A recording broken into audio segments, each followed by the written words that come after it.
Hello friends, मैं हर्षिता शुक्ला आप सभी लोगों का अपने चैनल में हार्दिक स्वागत करती हूं। फ्रेंड्स, आज मैं यूपी डीएलएड थर्ड सेमेस्टर के विज्ञान विषय के बहुत ही महत्वपूर्ण क्वेश्चंस के साथ पुनः हाजिर हुई हूं और ये शॉर्ट आंसर टाइप क्वेश्चंस है फ्रेंड्स। और ये सभी प्रश्न जो प्रश्न मैंने इस वीडियो में सम्मिलित किया है वो सारे क्वेश्चंस कभी न कभी विगत कई वर्षों से एग्जाम्स में पूछे गए हैं। बहुत ही महत्वपूर्ण प्रश्न है फ्रेंड्स, तो इन प्रश्नों को आप जरूर देखिए और पूरा वीडियो वॉच करिए और एक से दो बार आप वीडियो को वॉच करेंगे तो आपको सारे प्रश्न याद हो जाएंगे। पहला क्वेश्चन है फ्रेंड्स, गोलीय दर्पण के 5 उपयोग लिखिए। बहुत ही महत्वपूर्ण प्रश्न है और ये डीएलएड 2017 में पूछा गया है। तो इसका आंसर है गोलीय दर्पण के उपयोग। आप हेडिंग डालेंगे और इसके अंतर्गत लिखेंगे गोलीय दर्पण के उपयोग निम्नवत हैं। पहला, कार, बस या ट्रक के चालक के पास बाहर दाईं ओर एक उत्तल दर्पण लगा होता है। मतलब जो कार, बस या ट्रक के जो चालक हैं तो उनके बाहर जो है दाईं ओर एक उत्तल दर्पण लगा होता है। दाईं ओर एक उत्तल दर्पण लगा होता है। इसकी सहायता से चालक अपने पीछे आने वाले वाहनों को देखकर सतर्क हो जाता है। मतलब इसकी सहायता से जो चालक होता है, सीट पर बैठा होता है, वो इस दर्पण में देखता है कि पीछे कौन से वाहन आ रहे हैं और उन्हें देखकर वो सतर्क हो जाता है। तो ये जो है गोलीय दर्पण ही होता है। दूसरा है फ्रेंड्स, सड़क पर प्रकाश की किरणों को अधिक से अधिक क्षेत्र में फैलाने हेतु लैंपों को परावर्तक अवतल आकार के बनाए जाते हैं। मतलब सड़क पर जो है प्रकाश की किरणों को जो है अधिक से अधिक क्षेत्र में, मतलब अधिक से अधिक दूरी पर फैलाने हेतु जो है लैंप जो लगे होते हैं, लैंपों को परावर्तक अवतल आकार के बनाए जाते हैं। तो ये भी गोलीय दर्पण का मुख्य उपयोग है। तीसरा है, सूर्य से आने वाली प्रकाश किरणों को केंद्रित करने के लिए अवतल दर्पण का प्रयोग किया जाता है। मतलब सूर्य से आने वाली जो प्रकाश की किरणें होती है उनको केंद्रित करने के लिए किसका प्रयोग किया जाता है? अवतल दर्पण का प्रयोग किया जाता है। फोर्थ उपयोग है फ्रेंड्स गोलीय दर्पण का, मोटर वाहनों की बत्तियों में टार्च के बल्ब के पास तथा परावर्तक दूरदर्शी में अवतल परावर्तक प्रयोग किए जाते हैं। तो ये भी मोटर वाहनों में भी ये उपयोगी है गोलीय दर्पण। और पांचवा है, दाढ़ी बनाने में स्पष्ट तथा बड़ा प्रतिबिंब देखने के लिए अवतल दर्पण का प्रयोग किया जाता है। मतलब जो लोग शेविंग वगैरह कराने जाते हैं नाई की शॉप पे, तो वहां पर स्पष्ट तथा बड़ा प्रतिबिंब देखने के लिए जो है उसकी शॉप पर अवतल दर्पण या गोलीय दर्पण जिसको हम बोलते हैं उसी का प्रयोग किया जाता है, ताकि बस व्यक्ति का प्रतिबिंब जो है उसमें स्पष्ट और साफ दिखाई दे, बड़ा प्रतिबिंब दिखाई दे। क्वेश्चन नंबर 2 है फ्रेंड्स, उच्च रक्तचाप बीमारी क्या है, इसके क्या क्या कारण हैं? तो ये क्वेश्चन भी डीएलएड 2017 में पूछा गया मोस्ट इंपॉर्टेंट प्रश्न है फ्रेंड्स। तो इसका आंसर लिखेंगे, ऐसी परिस्थिति जिनमें रक्त के द्वारा धमनियों पर लगाया जाने वाला बल सामान्य से अधिक होता है। मतलब कि रक्त के द्वारा धमनियों पर जो बल लगाया जाता है फ्रेंड्स वो सामान्य होना चाहिए किसी व्यक्ति का। तो अगर वो सामान्य से अधिक बल लगता है तो क्या होता है? उच्च रक्तचाप की बीमारी हो जाती है। और अगर सामान्य से कम बल लगता है तो निम्न रक्तचाप की बीमारी, मतलब लो ब्लड प्रेशर जिसको बोलते हैं, और उच्च रक्तचाप को बोलते हैं हाई ब्लड प्रेशर। तो अगर सामान्य से अधिक बल लग रहा है धमनियों पर तो उच्च रक्तचाप हो जाता है, मतलब हाई ब्लड प्रेशर हो जाता है। तो रक्तचाप बीमारी के कारण, मतलब उच्च रक्तचाप बीमारी के क्या कारण है? तो पहला है व्यस्त जीवन शैली का होना। मतलब आदमी का जो बिजी लाइफ हो गया है, बिजी शेड्यूल हो गया है पूरा, वो उसके लिए बहुत ज्यादा जिम्मेदार है ब्लड प्रेशर के पेशेंट के लिए, ये महत्वपूर्ण है। दूसरा है आहार का खराब होना। जो लोग खराब खान पान जिनका रहता है, जैसे ज्यादा ऑयली खाते हैं, ज्यादा बाहर की चीजों पर डिपेंडेंट रहते हैं, उनमें भी हाई ब्लड प्रेशर की समस्या देखी जाती है। तीसरा है तनाव का होना। जो लोग काफी स्ट्रेस लेते हैं, काफी तनाव में रहते हैं, उनका भी हाई ब्लड प्रेशर हो जाता है। क्वेश्चन नंबर 3 है फ्रेंड, प्रकाश का अर्थ तथा प्रकाश के स्रोत समझाइए। तो प्रकाश, पहले तो इसमें डिफाइन करना है कि प्रकाश क्या है और प्रकाश के स्रोत क्या क्या है। तो प्रकाश क्या होता है? प्रकाश जिसको आप लाइट बोलते हैं इंग्लिश में, प्रकाश क्या होता है? प्रकाश एक प्रकार की ऊर्जा है जो वस्तु के देखने में सहायक है। मतलब वस्तुओं को जो देख सकते हैं प्रकाश के द्वारा ही। रात में अगर हम किसी वस्तु को देखना चाहते हैं, अंधेरा है, तो प्रकाश ही काम में आता है जिसके द्वारा आप वस्तु को देख सकते हैं। प्रकाश के स्रोत या सोर्स ऑफ लाइट क्या क्या होते हैं? जो वस्तुएं प्रकाश उत्पन्न करती हैं प्रकाश स्रोत कहलाती, मतलब जिन वस्तुओं से प्रकाश उत्पन्न होता है वे सभी वस्तुएं प्रकाश स्रोत कहलाती हैं। प्रकृति में प्रकाश का सबसे बड़ा महत्वपूर्ण स्रोत सूर्य है, मतलब दिन के समय में सूर्य के द्वारा ही चारों ओर प्रकाश रहता है, किसी लाइट की जरूरत नहीं रहती है, सूर्य ही पर्याप्त है, बहुत ज्यादा प्रकाशित करता है पूरे ब्रह्मांड को। तो सबसे बड़ा महत्वपूर्ण स्रोत जो है वो सूर्य है। प्रकाश का स्रोत दो प्रकार का होता है, पहला है प्राकृतिक स्रोत, मतलब जो प्रकृति के द्वारा प्रदत्त स्रोत है वो प्राकृतिक स्रोत के अंतर्गत आता है, और दूसरा होता है कृत्रिम स्रोत, मतलब जो मनुष्य द्वारा बनाया जाता है प्रकाश का स्रोत वो कृत्रिम स्रोत के अंतर्गत आता है। पहला प्रकाश के प्राकृतिक स्रोत, प्राकृतिक स्रोत के अंतर्गत कौन कौन से आते हैं, पहला है सूर्य, सबसे बड़ा प्रकाश का स्रोत सूर्य है। फिर आपका दूसरे नंबर पे आता है चंद्रमा, जो रात में थोड़ा बहुत प्रकाश चंद्रमा से प्रकाशित होता है। उसके बाद आता है तारे, और जुगनू जो एक कीड़ा है जुगनू, उसमें भी प्रकाश होता है, ये प्राकृतिक स्रोत के अंतर्गत आता है। तथा कुछ समुद्री मछलियों में भी प्रकाश होता है, तो वो भी प्रकाश का स्रोत है, आदि प्रकाश के प्राकृतिक स्रोत है। दूसरा नंबर है फ्रेंड्स कृत्रिम प्रकाश स्रोत। तो कृत्रिम प्रकाश स्रोत में क्या क्या आता है, ऐसे प्रकाश स्रोत जो मानव द्वारा निर्मित किए जाते हैं कृत्रिम प्रकाश स्रोत कहलाते हैं। तो फ्रेंड्स कृत्रिम प्रकाश स्रोत में क्या क्या एग्जाम्पल्स आ सकते हैं, जैसे जलती हुई मोमबत्ती मानव निर्मित है और ये कृत्रिम प्रकाश स्रोत है।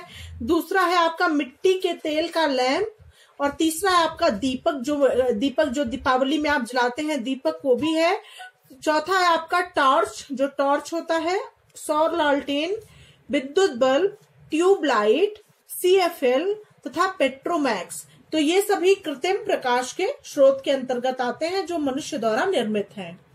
क्वेश्चन नंबर 4 है फ्रेंड्स, परम आर्द्रता का आशय स्पष्ट कीजिए। तो इसका आंसर होगा परम आर्द्रता, जिसको एब्सोल्यूट ह्यूमिडिटी बोलते हैं इंग्लिश में। तो किसी भी ताप पर वायुमंडल के 1 घन मीटर आयतन में उपस्थित जल वाष्प की मात्रा को परम आर्द्रता कहते हैं। फिर से समझ लीजिए, किसी भी ताप पर वायुमंडल के 1 घन मीटर आयतन में उपस्थित जल वाष्प की मात्रा को परम आर्द्रता कहते हैं। मतलब कोई भी टेम्परेचर हो और वायुमंडल में 1 घन मीटर आयतन में उपस्थित जल वाष्प की जो मात्रा होती है उसी को परम आर्द्रता कहते हैं। क्वेश्चन नंबर 5 है फ्रेंड्स, फ्यूज से क्या अभिप्राय है। साधारण बल्ब एवं हीटर फ्रिज में कितने एम्पियर का फ्यूज लगाते हैं। तो ये आपका क्वेश्चन बनता है।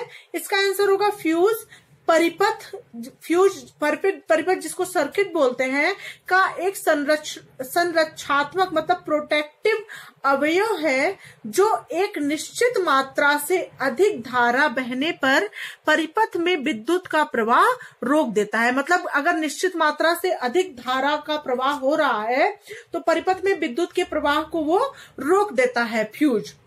और साधारण हीटर में तथा फ्रिज में 5 से 10 A तक फ्यूज लगाते हैं, मतलब साधारण एम्पियर तक जो है इसको फ्यूज लगाते हैं 5 से 10। क्वेश्चन नंबर 6 है फ्रेंड्स, प्रकाश के परावर्तन के नियमों को चित्र बनाकर बताइए। तो ये बहुत ही महत्वपूर्ण प्रश्न है और ये आपके विगत कई वर्षों से पूछा जा रहा है फ्रेंड्स ये क्वेश्चन। तो इसका आंसर होगा परावर्तन के प्रकार। परावर्तन 2 प्रकार का होता है, पहला आपका नियमित परावर्तन तथा दूसरा अनियमित परावर्तन। तो नियमित परावर्तन के अंतर्गत लिखेंगे कि चिकनी सतह पर होने वाले परावर्तन को नियमित परावर्तन कहते हैं। यह परावर्तन किसी एक दिशा में होता है, मतलब जो चिकनी सतह पर परावर्तन होता है उसे नियमित परावर्तन कहते हैं, और यह परावर्तन किसी एक दिशा में होता है। जैसे समतल दर्पण पर परावर्तन, जैसे ये मान लीजिए आपका समतल दर्पण है, तो यहाँ से प्रकाश की किरणें आ रही हैं और इधर से परावर्तित होकर प्रकाश की किरणें एक ही दिशा में सारी किरणें जा रही हैं, और ये एक ही दिशा में सारी किरणें दर्पण पर पड़ रही हैं और यहाँ से परावर्तित होकर एक ही दिशा में ये बाहर लौट रही हैं दूसरी दिशा की ओर। तो ये जो है समतल दर्पण पर परावर्तन का चित्र है फ्रेंड्स। और दूसरा है फ्रेंड्स आपका सेकेंड नंबर पे है फ्रेंड्स अनियमित परावर्तन। तो अनियमित परावर्तन मतलब इरेगुलर रिफ्लेक्शन तो खुरदरी सतह से होने वाले परावर्तन को अनियमित परावर्तन कहते हैं। यह सभी दिशाओं में अनियमित रूप से हो सकता है। मतलब जो अनियमित परावर्तन होता है वो किसी भी दिशा से खुरदरी सतह पर होता है, और नियमित परावर्तन क्या होता है, वो एक ही दिशा से होता है, और नियमित परावर्तन जो है किसी भी दिशा से, ये सभी दिशाओं से होता रहता है। तो जैसे लकड़ी की तख्ती से परावर्तन, अगर लकड़ी की कोई तख्ती है उससे परावर्तन होना, जैसे मान लीजिए आपका लकड़ी की तख्ती है तो ये आपकी का परावर्तन जो है सभी दिशाओं से हो रहा है, तो ये आपका अनियमित परावर्तन का उदाहरण होगा। इस तरह से आप चित्र में दर्शा सकते हैं, ये आपका अनियमित परावर्तन। जैसे ये आपका खुदरा लकड़ी की तख्ती है, खुदरी, ये खुदरी हुई है पूरी, ऐसे खुदरी खुदरी है, और इधर से प्रकाश आ रहा है, इधर से प्रकाश आ रहा है, तो परावर्तित कहीं इधर हो रहा है, कहीं इधर परावर्तित हो रहा है, कहीं यहां से यहां परावर्तित हो रहा है। मतलब कोई एक निश्चित दिशा नहीं है, सभी दिशाओं में ये परावर्तन हो रहा है, तो इसलिए ये अनियमित परावर्तन का उदाहरण है। अगला क्वेश्चन नंबर 7 है फ्रेंड्स, आर्किमिडीज का सिद्धांत क्या है, प्रयोग द्वारा समझाइए। बहुत ही महत्वपूर्ण प्रश्न है आपका, आर्किमिडीज का सिद्धांत। और आपको आर्किमिडीज का सिद्धांत मैं यहाँ बता रही हूँ, और एक वीडियो में मैंने आपको प्लवन का सिद्धांत भी बताया, वो भी बहुत महत्वपूर्ण है फ्रेंड्स। और वो भी साइंस का वीडियो, जरूर सारे वीडियो आप वॉच करें। साइंस के बहुत अच्छे अच्छे क्वेश्चंस मैं यहाँ पे ला रही हूँ जो डीएलएड के लिए बहुत ही महत्वपूर्ण है। तो आर्किमिडीज के सिद्धांत को कैसे समझाना है, प्रयोग द्वारा इसको समझाना, मतलब डायरेक्ट आपको सिद्धांत नहीं लिखना है, प्रयोग करके आपको सिद्धांत को बताना है। तो इसमें कैसे प्रयोग करेंगे फ्रेंड्स, इसको ध्यान से आप समझिए। इसका आंसर लिखेंगे, पहला नंबर क्या प्रयोग का होगा, लोहे के हुक लगे एक बेलन को स्प्रिंग तुला से लटका कर वायु में उसका भार नोट करें। मतलब कि लोहे के एक हुक लगे एक बेलन को जो है स्प्रिंग तुला से लटका कर वायु में उसका भार नोट कर लें। दूसरे नंबर पे है, कांच का एक टोटीदार बर्तन ले, मतलब ऐसा कांच का बर्तन ले जिसमें टोटी लगी हुई हो। तो कांच का एक टोटी वाला बर्तन लेना है, और इसे टोटी के स्तर तक जल भरे, मतलब जहां तक टोटी है आपकी वहां तक आपको उस बर्तन में जल भरना है। जहां तक टोटी है उस बर्तन में वहां तक इसमें जल भरे। फोर्थ है, टोटी के मुंह पर एक स्प्रिंग बैलेंस से लटकी पॉलिथीन की थैली इस प्रकार समायोजित करें कि पानी से भरे बर्तन से निकला पानी इस थैली में एकत्र हो जाए। मतलब टोटी जो है वहां से एक थैली जो है इस प्रकार समायोजित करना है आपको कि जो पानी जो इस मतलब कांच की नली से जो पानी निकल रहा है, मतलब इस टोटी से जो पानी निकल रहा है वो इसके अंदर समायोजित हो जाए, मतलब थैली में सारा पानी एकत्र हो जाए। इस तरह से इसको समायोजित करना है कि ये पानी जो है जो निकले वो सब थैली में एकत्र हो जाए। अब स्प्रिंग बैलेंस से लटके लोहे के बेलन को धीरे धीरे पानी के अंदर डुबोएं। अब जो है उसे क्या करना है, पानी के अंदर धीरे धीरे डुबोना है। अगला प्रयोग हम करेंगे, लोहे का बेलन पानी में डुबाते जाने पर पानी निकलकर थैली में भरता जाएगा। मतलब जैसे जैसे लोहे का बेलन हम पानी में डुबाएंगे तो उसमें से पानी निकलकर थैली में भरता जाएगा।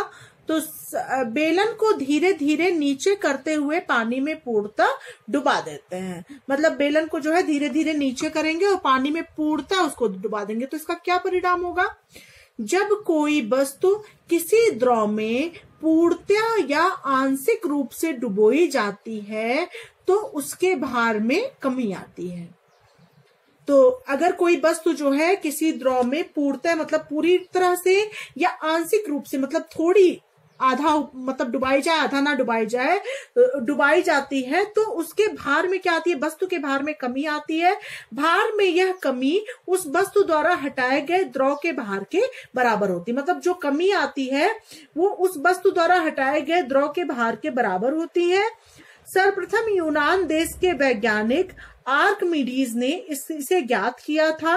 इसके नाम पर इसे आर्किमिडीज का सिद्धांत कहते हैं। तो ये प्रयोग से क्या हम निष्कर्ष निकला कि जब कोई वस्तु किसी द्रव में पूर्णतया आंशिक रूप से डुबोई जाती है तो उस वस्तु के भार में कमी आती है, और भार में यह कमी उस वस्तु द्वारा हटाए गए द्रव के भार के बराबर होती है। मतलब जो वस्तु द्वारा हटाया गया द्रव है उसके भार के बराबर ही कमी आती है।